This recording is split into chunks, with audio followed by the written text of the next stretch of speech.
Kosowolode. Take it away, boys.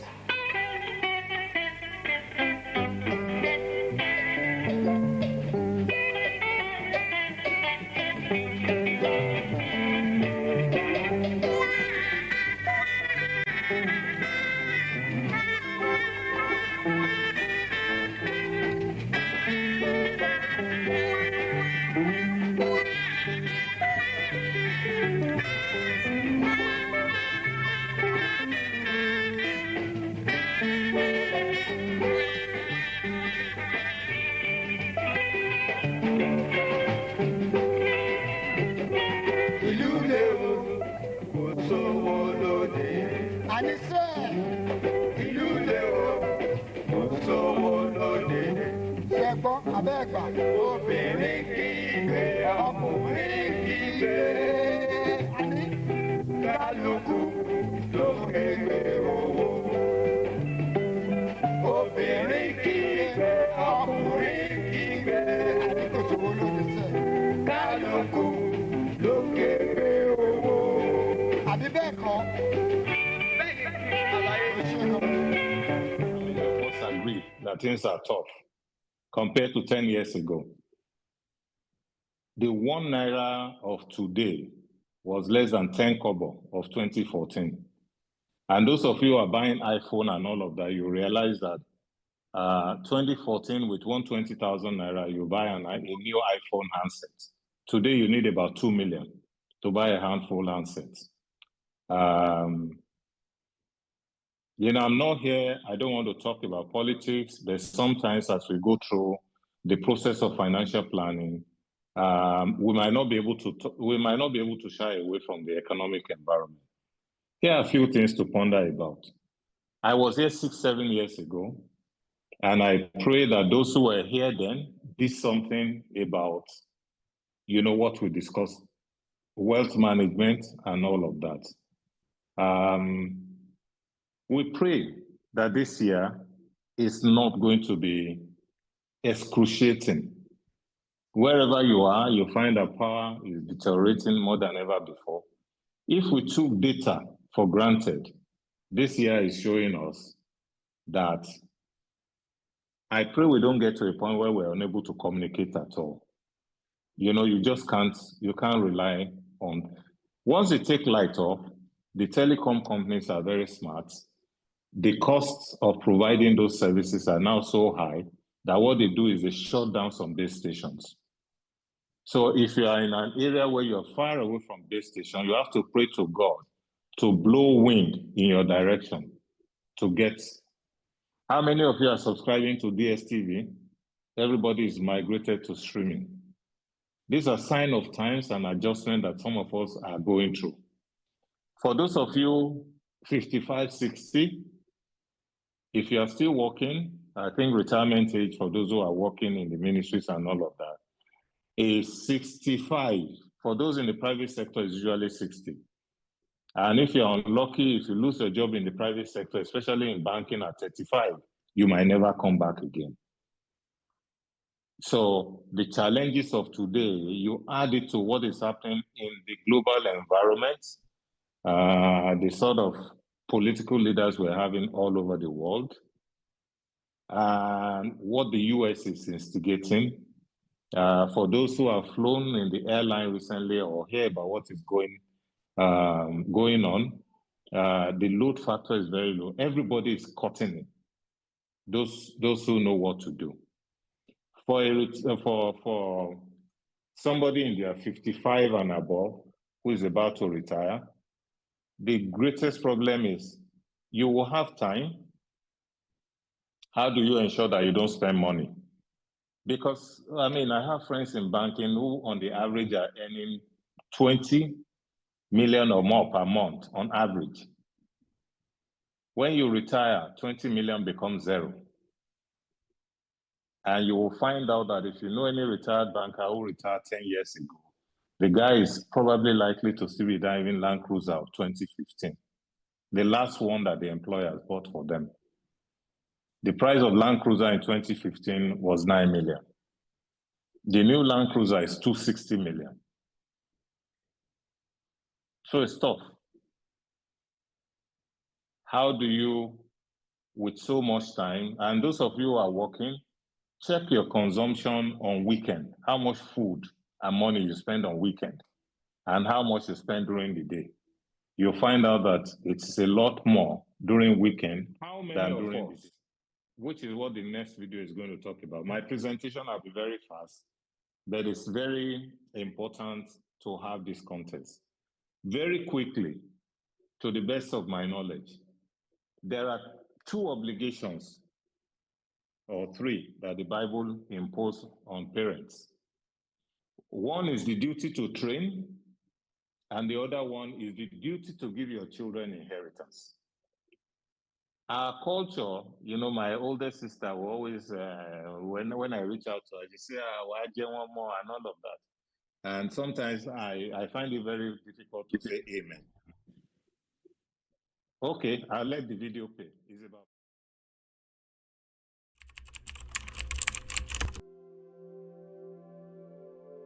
When you turn 60 and beyond, who will truly stand by your side?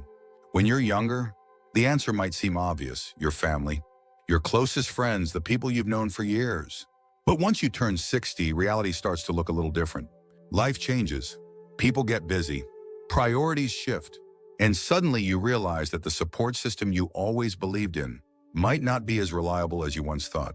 In this video, we're going to uncover 6 essential pillars that become more dependable than family as you get older. This isn't about pushing people away.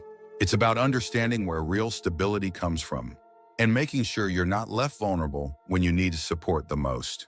When you build a strong foundation based on these 6 pillars, you gain the security and independence that will carry you through life's challenges. Stay tuned until the end, because these 6 pillars may completely change the way you think about support. And once you understand them by the end, you'll never feel powerless, alone, or unprepared again. Now let's get started. Pillar 1, your financial stability. The most reliable support you'll ever have isn't a person, it's your financial independence. Money may not buy happiness, but it does buy security, freedom, and peace of mind. The older you get, the more you realize that relying on family for financial help is not a plan, it's a risk. Your children have their own lives, their own expenses, and their own families to take care of. Even if they love you deeply, they may not always be in a position to help when you need it most. Think about Richard, a 72-year-old man who always assumed his children would step in if he ever faced financial trouble. He had helped them through college, lent them money when they needed it, and was always there when they called. But when an unexpected medical issue drained his savings, he turned to his kids for help, only to realize that they were struggling with their own mortgages, their own bills, and their own financial challenges. Not because they didn't care, but because life is unpredictable. That's why financial stability is one of the strongest pillars of support you can build. It's not about being wealthy, it's about being prepared. It's about having a plan for emergencies, a steady source of income that you can rely on, and a clear understanding of how to manage your money so that you never have to depend on anyone else to get by. If you're in your 60s or beyond, it's time to ask yourself, do I have enough saved to cover unexpected expenses? Is my retirement income secure? Have I minimized financial risks that could put me in a vulnerable position? If the answer is no, the time to take action is now. Learn how to budget wisely, avoid unnecessary debt, and invest in things that will bring long-term stability. Because at the end of the day, your financial security is the one thing that will always stand by you, no matter what life throws your way. Pillar 2, your physical health. There's one thing in life that no amount of love, money, or support from others can replace: your health. After 60, your body becomes either your greatest ally or your biggest obstacle. The truth is, you can have all the financial security in the world, but if your health fails, your freedom disappears. And while family may care about you, they can't exercise for you, they can't eat the right foods for you, and they can't stop the effects of aging for you. That responsibility falls entirely on you. Too many people neglect their health, assuming that when the time comes, someone will be there to take care of them. But the reality is, even if your family loves you, they have their own lives. They may not have the time, energy, or ability to be your caregiver. And depending on others to manage your well-being can leave you feeling powerless. That's why prioritizing your health now is one of the most important investments you can make for your future. Take the story of Carl, a 68-year-old man who had always been active in his younger years. but let himself go after retirement. He figured he had plenty of time to get back in shape. But before he knew it, his energy levels dropped, his mobility declined, and simple tasks became difficult. His children visited when they could, but they couldn't be there every day to help him. Eventually, he realized that if he wanted to maintain his independence, he had to take control of his health, not tomorrow, not next year, but now. You don't have to train like an athlete, but small, consistent efforts make all the difference. Move your body every day, eat foods that fuel you instead of harm you, and take your checkup seriously. If you've been ignoring warning signs, aches that won't go away, difficulty walking, changes in energy levels, it's time to stop pushing them aside. Your future self will thank you for every healthy choice you make today. Because at the end of the day, your strongest support system isn't your children, your siblings, or your friends. It's your own ability to stay strong, active, and capable. And the more you prioritize your health now, the less you'll have to rely on anyone else later. If you're still watching this video and finding these insights valuable, please comment number 2 below to let me know you're here. And if you haven't subscribed yet, I recommend you subscribe and turn on the bell so you don't miss any videos. Now let's move forward. Pillar 3, your social circle. One of the biggest mistakes people make as they get older is isolating themselves. Maybe it happens slowly, friends move away, loved ones pass on, and before you know it, your social circle has become smaller than you ever imagined. The problem is, without strong friendships, loneliness creeps in. And loneliness, especially after 60, is dangerous. It doesn't just affect your emotions, it affects your health, your mental sharpness, and even your lifespan. You might assume that family will always be there to keep you company, but here's the truth. Your children have their own lives. They have careers, families, and responsibilities that keep them busy. They may love you deeply, but they can't be your only source of companionship. That's why one of the most important pillars of support is your social network. The people who check in on you, who make you laugh, who bring energy into your life. These relationships are not a luxury, they are a necessity. Look at someone like Margaret, a 73-year-old woman, who always relied on her family for companionship. She had 2 sons, both of whom loved her dearly. But as the years went by, they became busy with work and raising their own children. They still called, but the daily visits and weekend gatherings grew less frequent. Margaret started to feel lonely, waiting for phone calls that didn't always come. Then she made a change. She started reconnecting with old friends, joining a community group, and even picking up new hobbies that introduced her to new people. Suddenly, her life was filled with conversations, shared laughter, and a sense of purpose. She didn't have to wait on her family to feel connected. She built that connection herself. Friendships, community groups, and even casual acquaintances give you something priceless. A sense of belonging. Whether it's a neighbor you chat with, a book club you attend, or a group at your local gym, having people in your life outside of your family creates a foundation of emotional strength. And the more connections you build now, the more support you'll have in the years to come. So ask yourself, who do you have in your life right now? That brings you joy? If the answer isn't clear, it's time to expand your circle. Because at the end of the day, a strong social network isn't just about having company. It's about having people who lift you up, remind you of your worth, and make every stage of life richer. Pillar 4, your sense of purpose. One of the most overlooked sources of support in life isn't another person. It's your own sense of purpose. After 60, many people start to feel a shift. The roles that once gave life meaning, being a parent, a worker, a caregiver, start to fade. Retirement sets in, children become independent, and the pace of life slows down. And without a clear sense of direction, it's easy to start feeling invisible, unneeded, or even lost. The truth is, no matter how much your family loves you, they can't give you purpose. That's something you have to build for yourself. Having a reason to wake up in the morning, whether it's a passion, a project, or a goal, keeps your mind sharp, your emotions steady, and your life fulfilling. It's what keeps you engaged with the world, instead of just watching from the sidelines. Think about someone like George, a 70-year-old retired engineer. When he left the workforce, he was excited to finally relax. But after a few months, he started feeling restless, like something was missing. His days felt empty. His kids visited occasionally, but they had their own lives. That's when he decided to take action. He started volunteering at a local school, teaching young kids how to build things. Before long, he had a new reason to get up every morning, something that made him feel valued, useful, and engaged with life. Purpose doesn't have to come from a job. It can be anything that makes you feel alive, learning something new, mentoring others, gardening, painting, traveling, or even just setting personal goals. It's about doing things that bring you joy and keep you mentally and emotionally active.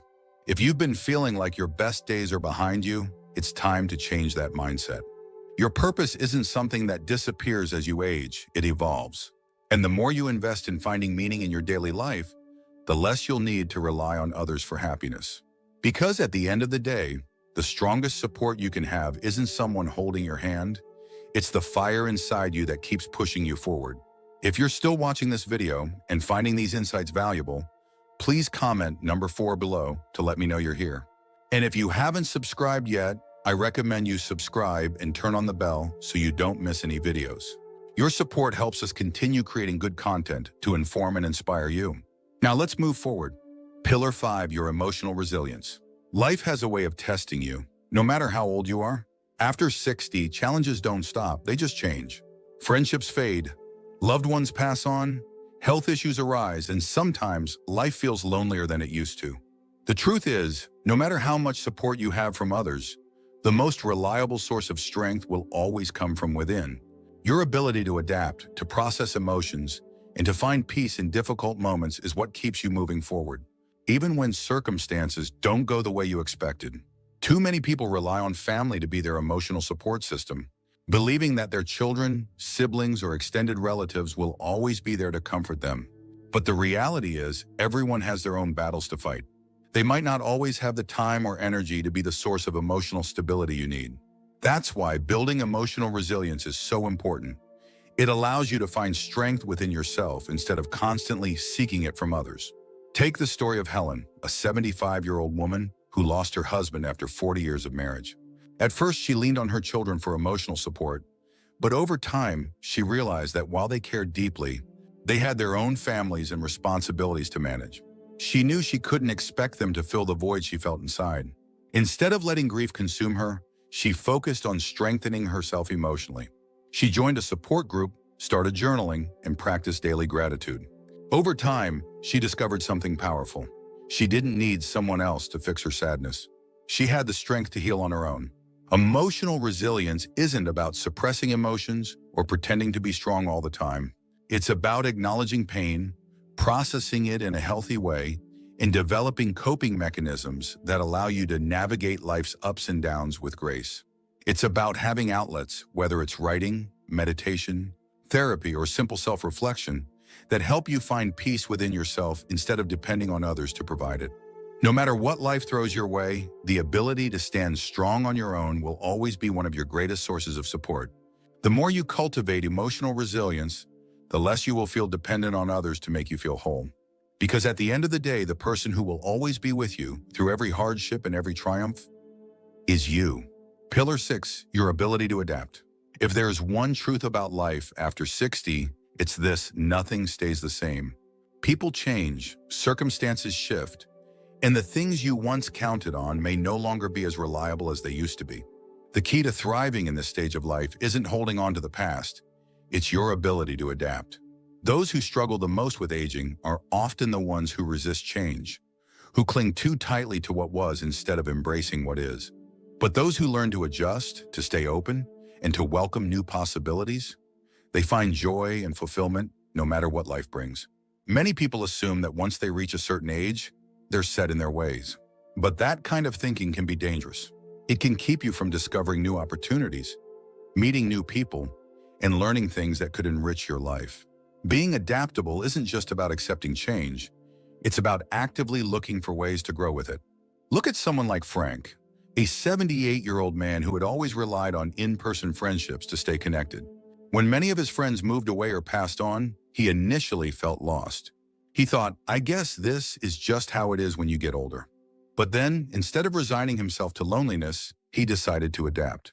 He learned how to use video calls to stay connected with distant family, joined an online discussion group about history, and even made a few new friends in the process. Instead of letting change defeat him, he allowed himself to grow with it. The people who thrive after 60 aren't necessarily the ones with the most resources or the strongest support system. They are the ones who refuse to be stuck in their ways, who remain curious, and who find ways to adjust no matter what life throws at them. If a door closes, they look for another. If a relationship changes, they find new ways to connect. If something is no longer working, they are willing to try something different. Your ability to adapt is one of the greatest pillars of support you will ever have. It allows you to navigate life with resilience, optimism, and confidence. And the more you embrace change instead of fearing it, the less you'll feel like you're losing something, and the more you'll realize that every stage of life offers something new to gain. If you're still here and finding these insights helpful, type 6 in the comments below to let me know you're watching. Your support helps me continue creating content that matters to you. And if you haven't subscribed yet, I recommend you subscribe and turn on the bell so you don't miss any videos. Your support helps us continue creating good content to inform and inspire you. Final thoughts. Reaching 60 and beyond is a stage of life that comes with both wisdom and challenges. And while family may always hold a special place in your heart, the reality is that the most reliable support you'll ever have isn't found in other people. It's found in the foundation you build for yourself. Your financial stability ensures that you never have to rely on someone else to get by. Your physical health determines whether you can maintain your freedom and independence. Your social circle keeps you connected, engaged, and emotionally fulfilled. Your sense of purpose gives your life meaning and direction, no matter your age. Your emotional resilience strengthens you against life's inevitable hardships. And your ability to adapt allows you to thrive, even when things don't go as planned. If you have these 6 pillars in place, you will never feel completely alone. You will never have to beg for support, feel helpless in difficult times, or wait for someone else to step in and save you. Because true stability doesn't come from hoping others will be there for you. It comes from knowing you are already prepared to stand strong, no matter what life brings your way. Thank you for joining us today. We'd love to hear from you. Leave a comment below and share one thing you learned today and how you plan to use it in your life. Your thoughts are important to us, so don't hesitate to share them. Reading your comments gives us great motivation and encouragement. If you enjoyed this video and found it helpful, please like, subscribe, and share. Your support helps us continue creating good content to inform and inspire you. Thanks for watching, and we look forward to seeing you in the next video. The point is, if I put it in context, in 2012, 2014, the total debt of Nigeria was about 12 trillion since independence. A lot of thanks go to Obasanjo. A lot of thanks, but the major one goes to God. Oil prices were good and all of that. Today, the national debt is about 160 trillion, and there is no way we can pay. The world is in crisis, financial crisis. There's a lot of uncertainty out there, and everybody is in one form of anxiety or the other.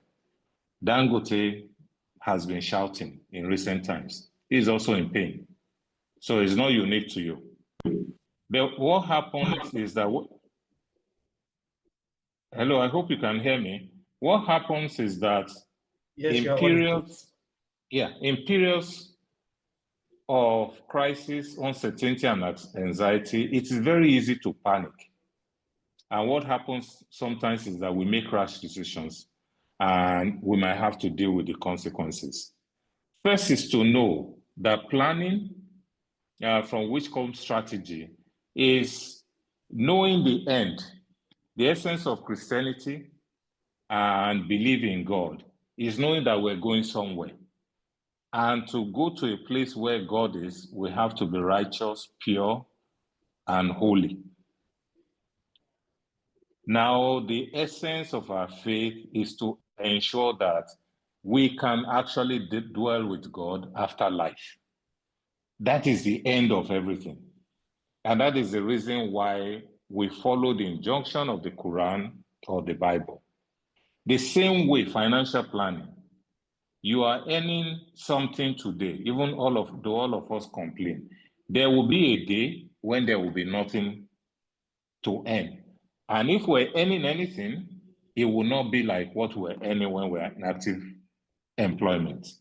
Unfortunately, it is when we need pension to compound it that the pension system fails us. And you really have to pray for the Nigerian pension system.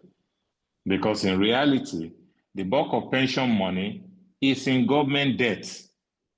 And the truth is, government have spent the money. We also should know that at the end of the day, we can't be in control of everything that happened to us or around us. So the essence of financial planning is to be proactive about taking charge of our personal as well as our financial lives. And the earlier we start, usually, the better. You know, as Warren Buffett says, when they ask him, I think he started investing at 9 years old, he's 92 or 94 now. And when they ask him what is one thing he regrets in his life, he says he regrets not investing, not beginning the process earlier. For those of us who have children who are beginning to come to work or leaving university, we must be able to tell them. I met somebody who is very important in the Lagos State hierarchy today, in one of the parastatals, and we're talking. One of the best governors, even though when he was doing it, low-cost housing of Jakonde all over the place. How much was a flat then? 3 million, some ridiculous amount. But what is it today? So if those who started their career in the civil service, who must have left now, in the 1979, 1980, buy flats in Ogba, in Isolo, in Abeson, or whatever they call all of those places, they will have something over their head. What people are calling for flats today, except you are director level, you can't afford it. So it's very important to start your planning very early. If you want to get to your destination in Lagos quickly, one of the things you must do is to be able to check the weather as well as the traffic. So if there's traffic in Third Mainland, you can go through Carter Bridge or some other places that will make your journey easier. That is what financial planning is all about. Slide 3, it's just like a joke. Ikeja wants to get married. He has 3 girlfriends or 3 fiancés, Ifoma, Nneka, and Ngozi. These are the choices they make, and the consequences will be different. Ifoma wants to look good, so she went to the salon, bought several new outfits, and at the end of the day, she squandered the money. Nneka goes shopping to buy the man a gift, believing that if she gives her husband gifts, the man will love her the more. And those are the stuff she did. Ngozi decided to invest her money in the stock market. She earned several times the original 650,000 that was given to her. She gave 650,000 naira back to, don't forget, Nneka cannot buy something more than the 650 that she has. And so if she decides to use all the money to buy gift for Ikeja, she cannot spend more than 650. But here is Ngozi that was able to return all the money, as well as have, which one will be your choice? You would think that a rational man would choose Ngozi. The answer is in the last line. Ikeja decided to marry the one with the biggest, second to the last line. You can read it. I'm not going to spell it out. That's what happened. Some of the challenges we also have with financial planning is stated in the next slide. One of the men that has puzzled people. Sometimes great men look at their children and they don't have confidence in their ability to preserve wealth. This man was one person that created a lot of issues for his family. So even when you have money, enough to give look at what is happening to Herbert's family. 26-year-old is now left to live in a 10 billion house because her dad worked for it. This man decided to give, I think, his wealth to the 4th generation. He paid his own children the money of a cook, which can never do anything. He gives them allowance. When he says it, he says, give them allowance. So sometimes, one of the things I have thought about, if you're not sure your children will preserve things, what the Bible says is that you give inheritance to your children and children's children. You can decide to give income in your estate, having sent your children to school. to give your direct children income from the estate and forbid them from selling their assets, which they cannot. You can decide to pass that to your grandchildren, who will need a lot more. How many of us above those ages wonder what is going to happen to our children? When I was sending my daughter to school, I was told that 85 million. I had a friend and a boss then who was sending his 85 million. I can't tell today, if you want to send a child abroad, you better have $500 million or, compute it in any way. A tidy school in the UK will cost you no less than £50,000 in school fees over 4 or 5 years. Just run the numbers. So you will have all of this to read. Time is going, so I'm going to be. Why is planning so important? In planning, you have goals. And once you have goals, you have priorities. How many of us dream that the next salary they're paying us this week, this is what we're going to do with it? By the time the salary comes, you just suddenly find out that there are other things that creep up. It's like people in the village are watching, and as soon as you come, they just send all their issues to you. Financial planning enables you to have control of your financial life. It creates structures in your personal and business life. What is happening to us today? I say it, we're in the dry season. Up to October in Lagos, it's raining. Watch plants around your house. They're flourishing with green leaves and all of that. But the moment the first harmattan comes and hits them, they immediately shed their leaves. That's plants. They know that the weather has changed. The unfortunate thing we're having in the country is that people don't want to admit that things have changed, and therefore they continue to put themselves under pressure. What God said after the flood of Noah was that there will be time and season. There will be time when you will no longer work. There will be time when you will no longer earn the salary you earn now. How do you want to end up? Because there's a lot to go through, and I know that some people want to go home. In one of my earlier sessions with the full gift business, I told people, and this is what I did, you must strive to save 40% of your income. Don't go around with the Joneses. If you save 40% of your income, at the right time, your money will be multiplying in a way that even if you don't spend it, you'll be embarrassing yourself. And no matter what you wear, whether pants or knicker, people will know you have money when they look at your face. You need to create structure in your personal and business life that make it possible for you to take responsibility for your dependents. Financial planning also helps you cope with economic shocks and uncertainty, which is what you see here. I have told people the Bible is true, the Quran is true. If you read early part, in the days of Joseph, the dream that Pharaoh had was that every 7 years, there will be cycle. Seasons are cyclical. God did not create rainy season throughout the year. God did not also create dry season throughout the year. In the Bible and the Quran, it says Egypt went through, during the dream, you went through 7 years of plenty. You go through 7 years of famine. In Nigeria, it is 14 years. And those who are 40, 60 and above, who are watching the economy, I put this to after the Civil War in 1970, from 1970 to 1984, were the golden years in Nigeria, when countries around were one of the largest contributors to IMF bailout.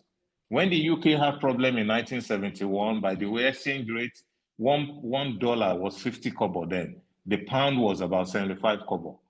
When Great Britain had problem, Nigeria was a middle income country.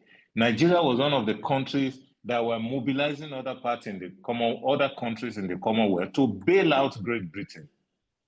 Today, that's where all of us, that's our dream place to go to and live. If you want to have long-term financial stability and peace of mind, then you've got to plan. And for a man, I do not hesitate to tell you this, if you want to keep your wife, money is part of the tools that God has given you to use. If you give your wife comfort, if she knows that you have the substance, she will stay with you. But if you don't have it, some might tolerate you and understand for some time. But what is clear that I've seen is you lose your title. Your wife, while you are still living, will transfer your title, or call me, my husband. She will transfer it to your son, who are taking care of her. If you don't want that to happen to you, then you need to plan.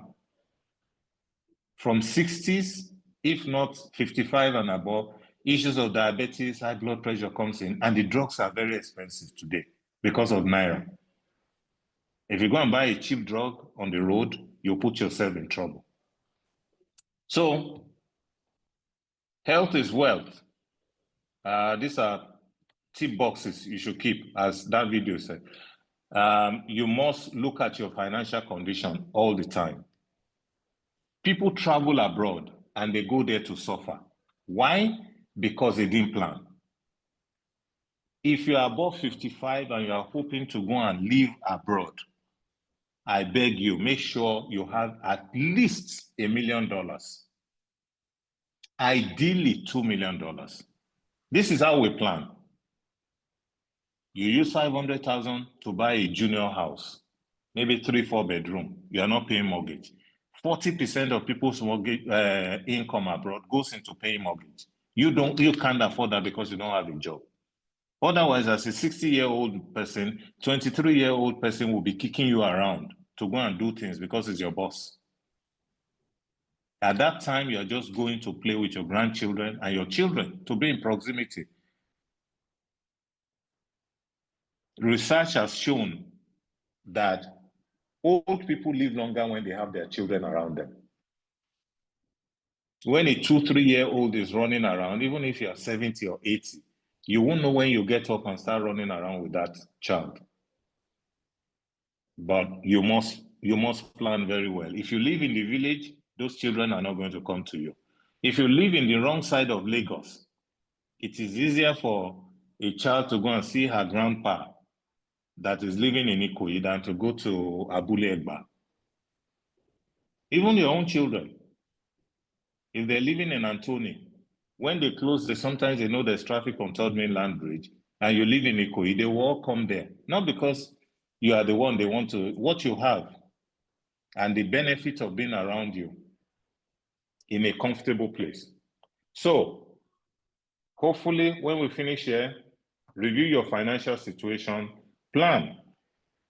At 70, at 80, yeah, like I said, I'm just giving, if you have $1 million, God give you grace to live till you are 90. And today, you are 60. It means you have 30 years to go. If you have $30,000 times 30 years, is roughly about $1 million. Apart from the interest you will earn, if you are earning $30,000 per annum, or you have resources that will give you that amount, you will find out that, look, if you have any issue today, last month I want to impound your car or something, if you have, let's say, $25,000 in your vault, it will make you feel happy despite what is thrown at you. And this is why financial planning is very important. Budgeting is also very important. Save for your future. You know, I hear some people saying, well, you know, it's not necessary. They don't want to leave things for their children. I believe the Quran also commands it. I've not read the Quran, but it's in the Bible. A good man will leave inheritance for. So apart from training your children, what the Bible says is that you leave inheritance. I don't see anywhere in the Bible, or Pastor Adit or Lusodo and the rest of you can correct me, where the Bible says parents should rely on their children. Àgbàyà ló máa ń fẹ́ jẹ wọn mọ́, àgbàyà ni o. So if you can still do something, it's not that if the children bring something to you, you should reject it, but do not think. I mean, anybody who is in that situation, you are afraid for your children today. How would they buy their first house? When would they get married? What will happen? How do they take care of their children? Have a budget. It's very important. Have a strategy, but have a budget. A budget that enables you to cut back on your spending.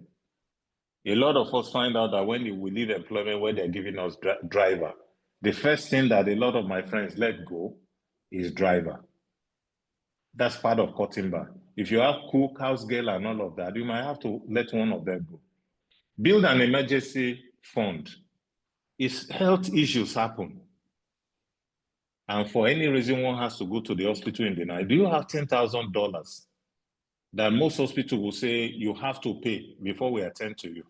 Do you have $10,000 that you can even say, okay, take this? Don't forget, you might be trying to transfer money in your system and it won't happen.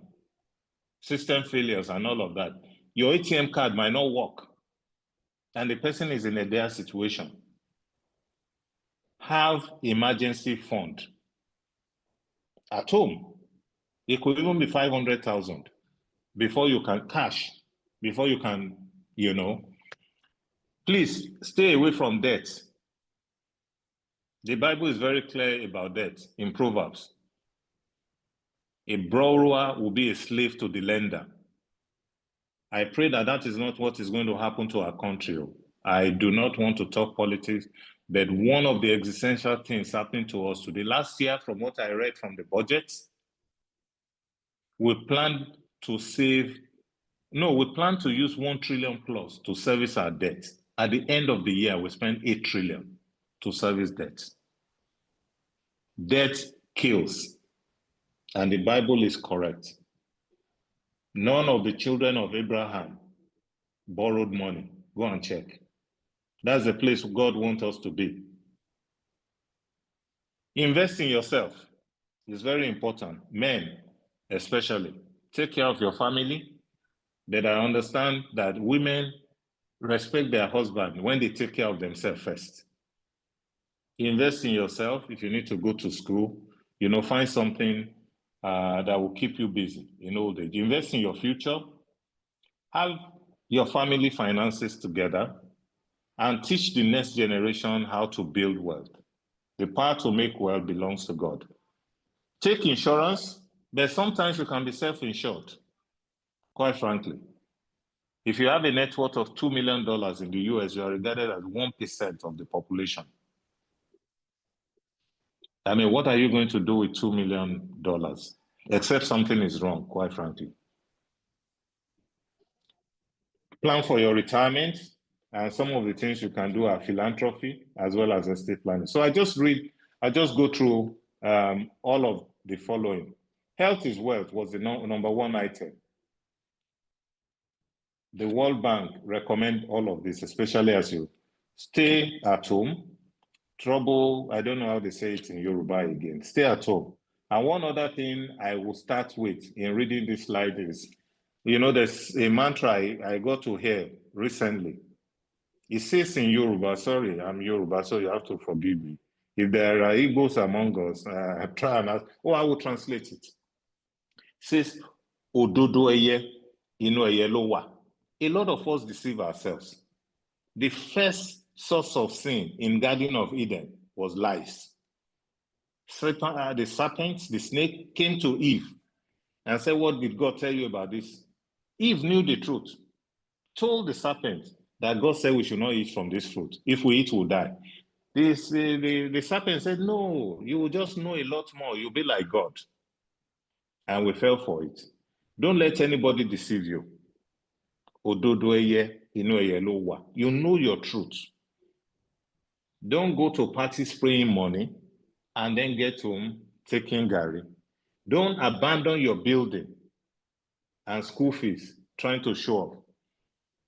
Don't have 10 cars in your compound while you are living in a bungalow. Health is well. These are things we must do all the time. COVID is still around. It's just not as potent as it is. Look after yourself. If you're above 50, you can't be eating anyhow. You can't be taking sugar. Anything that is bitter is good for you. I don't want to spend too much time on that. Take your pills. If you can't eat onion, garlic, ginger, take zinc. What zinc does is it helps mitigate virus load. It prohibits them from expanding. If you go to public places, wash your hand. When you come back, take zinc. Take aspirin in old age because of blood clots. A lot of people have died, and sometimes that's what causes stroke. Eat a lot of vegetables. Mind what you eat. If you're careful with what you eat, the future will be great. A lot of people spend their money in hospital, which is not the ideal thing. The next slide. Don't neglect your health. A lot of us flog ourselves around. You will find out that when you're 55, 60 and above, the day is not normal again. Once you sit in a vehicle and you have a driver, the moment the car rock you a little bit, you feel like sleeping in the morning. But in the evening, after 10, sometimes till 1, your eyes are clear. And that's why nature designed us to retire at some point, so that you can sleep when you can sleep and walk when you can. Exercise, commit yourself to a healthy nutrition diet, eat a lot of okra, ewedu, igwu. All of those things have benefit for us. Review your financial situation from time to time. Positive net worth is very important. A positive net worth that grows from time to time. This is a typical balance sheet. Have a lot of assets and less of liability. Don't pass liabilities to your children. And be very careful. A little bit here, I believe some of you are well off enough. If you want to buy assets abroad, it is very difficult to use Naira to be funding assets abroad. It can create a big problem. And you must know that in the season where we are, no matter how valuable you are with net worth, a lot of things apart from cash and bank account balances, maybe bond, are emotional money. You cannot be the owner of City Hall, and then you go in front of City Hall, you tell somebody to sell you bread. Whoever sold that bread to you expect money. You don't point to City Hall that is your house. Fixed assets, you have to minimize accumulation of fixed assets at this time if you are old. The younger people are the ones that have those leverage and benefits of time. If you lost the source of your cash flow, be careful. Next thing also is when you are building houses and expecting rent. When we started working 35, 40 years ago, we rented a flat. We were paying rent to the generation before us. That's how they live well in their retirement. Today, all the young people that are viable and good and have prospects, they have left the country. So a lot of times, it is not the best that we have in the country at the moment. Cash flow is something that is meant to flow. But once it's impeded, it doesn't flow. So rent, as good as it is, as passive income, if your tenant does not pay you your rent when you expect it, and you don't have cash stored somewhere, cash is different from cash flow. Cash is what you have in your custody and can use it if you are pressed. Cash flow is expectation from somebody. That expectation can be dashed. First Bank used to pay 1 Naira dividend in 1999. Today, I'm not sure they've ever paid anything close to that. So companies that were paying, Nestle Food, you know how much Nestle Food was paying? The best dividend paying quoted company in Nigeria. They've been making losses. MTN has never made losses, to the best of my knowledge, since 2000, when they were licensed, 2001. They made 30 billion loss. And you don't pay dividend from losses. Guinness, Nigerian breweries. So you must have cash. You can have assets that have cash flow, but you must have cash because it is cash that you use to buy bread. Fixed asset can't pay for bread. So you should know the limit of everything you do. Mutual fund, property, and all of that, they are all good, but you should know their limitation. I don't want to spend too much time, except you asked me to. Time is already going, and I know people want to go home. You must check your personal statement all the time. And if I've not shared it, I joined UBA in 1997 as senior manager, and given the shock I saw in the system, and I was part of the group, we sacked 45% of our workforce in March 1997, and I was there. As soon as it happened, what I told myself was that my own time will come. Somebody will come and sack me too. So I made up my mind that minimum 40% of my salary must be saved. And to be very honest with you, all those Agungi area, I was buying land. Land in Agungi was 700,000 in 1999. Today is over 200 million. Somebody was saying, I don't know what it is, but I'm just saying that's what somebody told me. When I moved into Oniru, where I live, my estate was the only one, still the largest around here. There was nothing. It was just a sandfield place. Even the Oniru people have not started moving into the place. Land in Oniru in 2003, I was offered was 3 million. Today, a friend of mine came to my house and told me, do I know that Oniru land is 1.25 million per square meter? Multiply it by 1,000.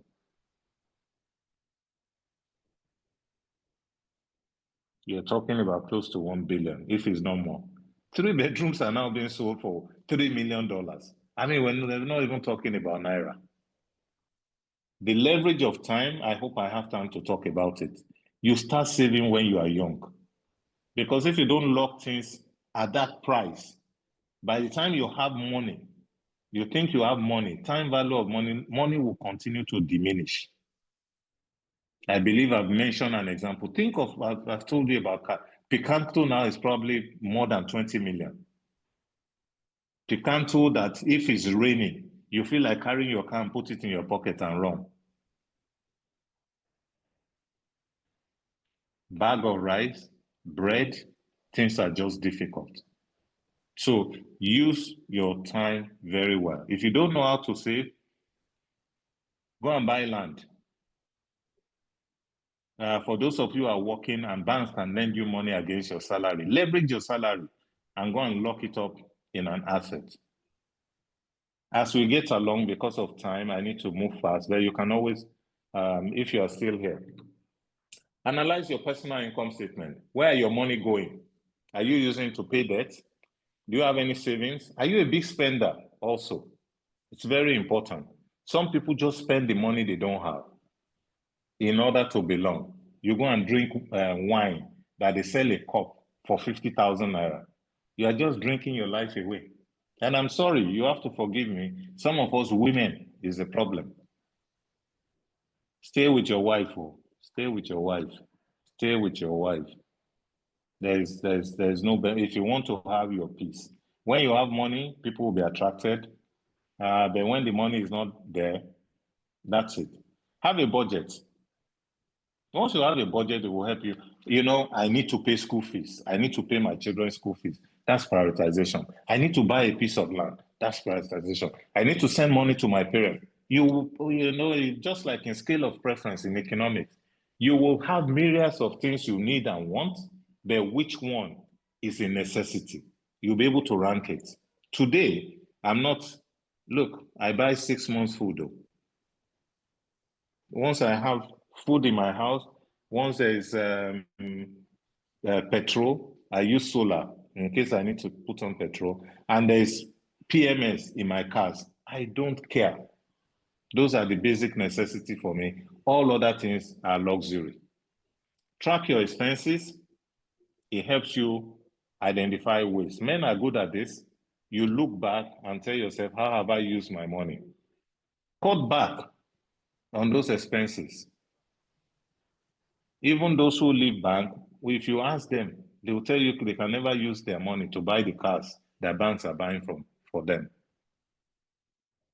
Have a budget that guides you. Look at it all the time and ensure that you're spending money on the right things. Some of the budgeting tips for you.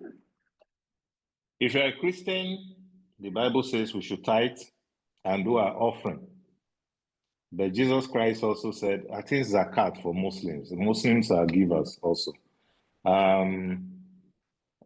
Jesus Christ says, whoever takes care of widows and orphans, love me, something like that.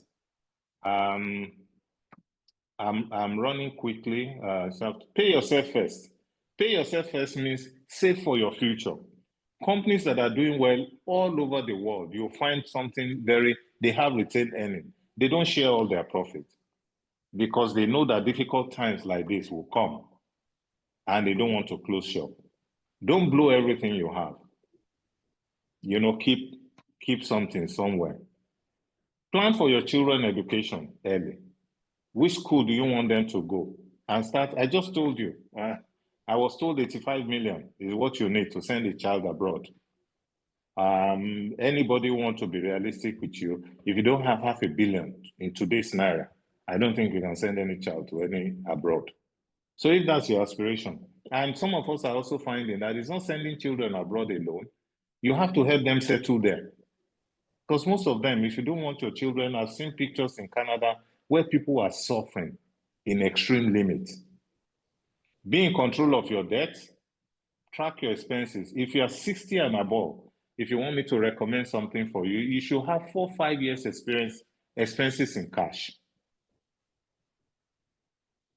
4 to 5 years, minimum 2 years expenses in cash. That will give you some peace of mind. You know money will come at some money you just keep somewhere. Save, invest, curb impulsive spending, shop with a list. Don't just go to the supermarket and be buying everything they have there. Or people bring Ashoke, Ankara, or all sorts of things, and you are just buying. Ladies, you have to forgive me. It's part of it. There's so many things I could talk about, but we don't have all the time to give. And what I'm saying does not mean I'm correct. So please, we're just here to share ideas. You might have superior knowledge. Please don't hesitate to.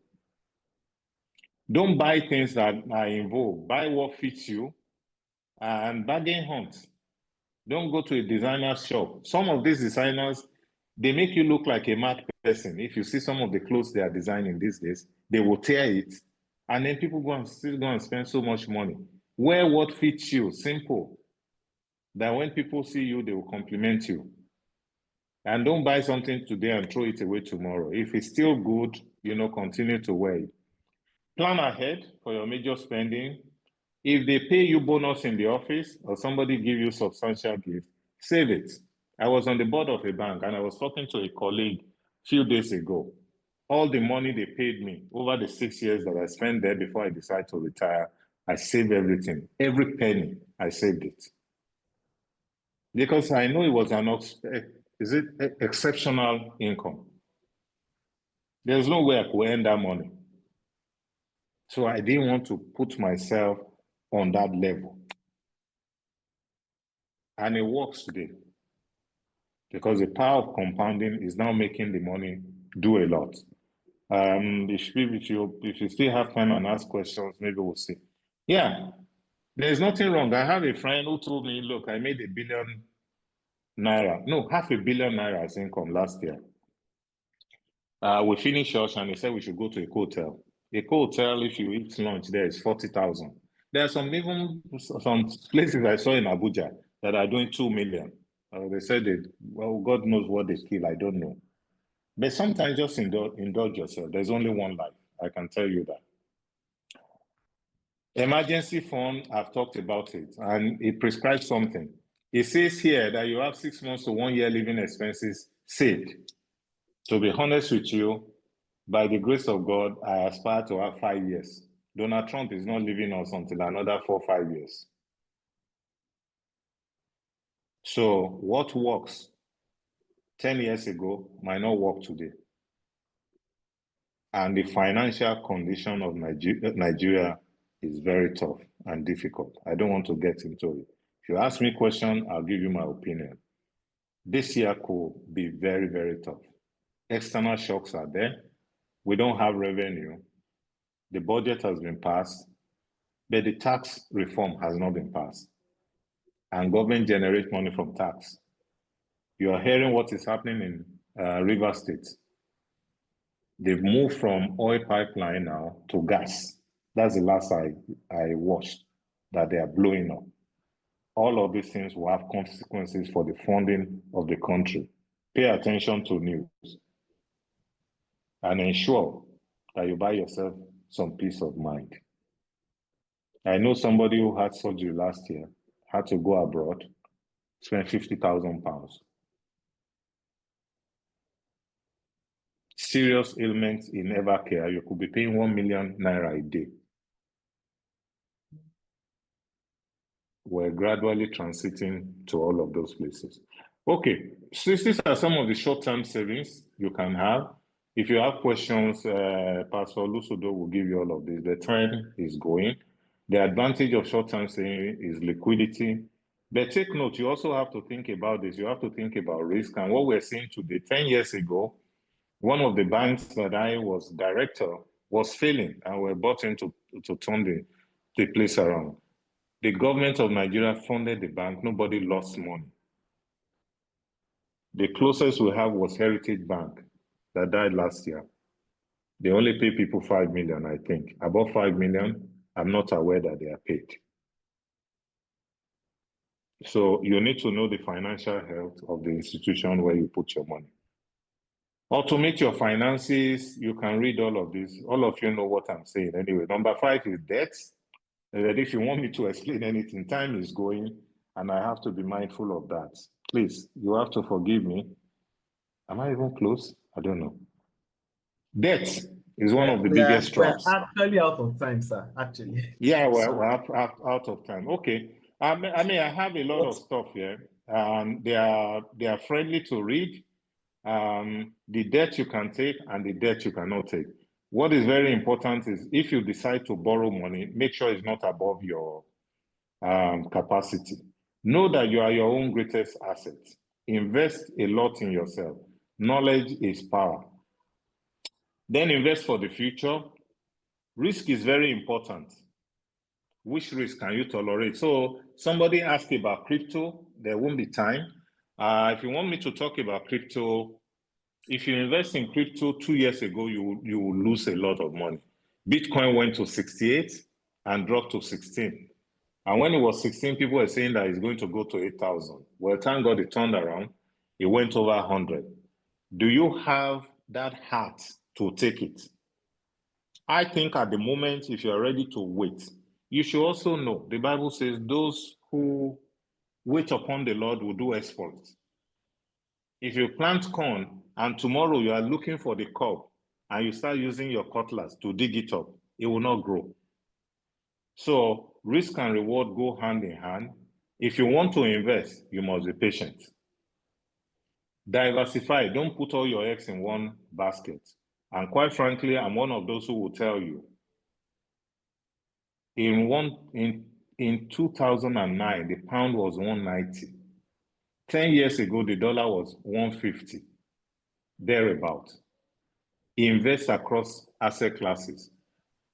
Invest in foreign currency. I don't shy away from saying that, but be very careful. Foreign currency in Nigeria bank is not insured. It's not insured, so if anything happens, you might not get your money back. And those of you that have read about the crisis in Lebanon, the crisis in Ghana, you will read a lot when government could not pay their debts and they defaulted. So those who put money in Ghana 7-8 years ago lost as much as, they lost 40% at least until the IMF came in. Mutual fund is there. There are nuances I've also spent there. Invest in real estate if you have a long-term view, very long-term view. There's an estate called Beechwood and a lot of government schemes also you can check. Beechwood is in Lakowe. When I bought into the place in 2006, it was 1.8 million. I brought a lot of friends from abroad. One sold this plot last year. I sold it for 45 million from 1.8 million. That's part of what, and there is nowhere to invest in real estate than in Lagos, although the governor has said there's no land left in Lagos. If you buy land in Lagos, if you go to Ikorodu now and buy what you can afford, it will transform you in retirement. Don't buy one, buy two. Because that is the regret a lot of people talk about. So I think you significantly, the slides are as expansive as possible. So except you want, if you're reading about Herbert Wigwe, I'm in slide 45 now or thereabout, so I'm going to round up. Please give everybody the slide and my number for anybody who still want to ask any question. The guy is very well. there's a session on Saturday, so that is Yes. physical. So Ali, we we'll can't take still everybody, but Yes. Yes. So if I have to attend to questions by the grace of God, I will be around. Have good friends around you. It is extremely important. What's the name of Solomon's son that took over Israel? Rehoboam, Abi, the next king after Solomon. He called the elders of Israel and asked them, you know, what should we do? How should they rule? You know, and they said, look, take it easy with us and all of that. Then he now call youngsters like him. So who you take advice from is very important.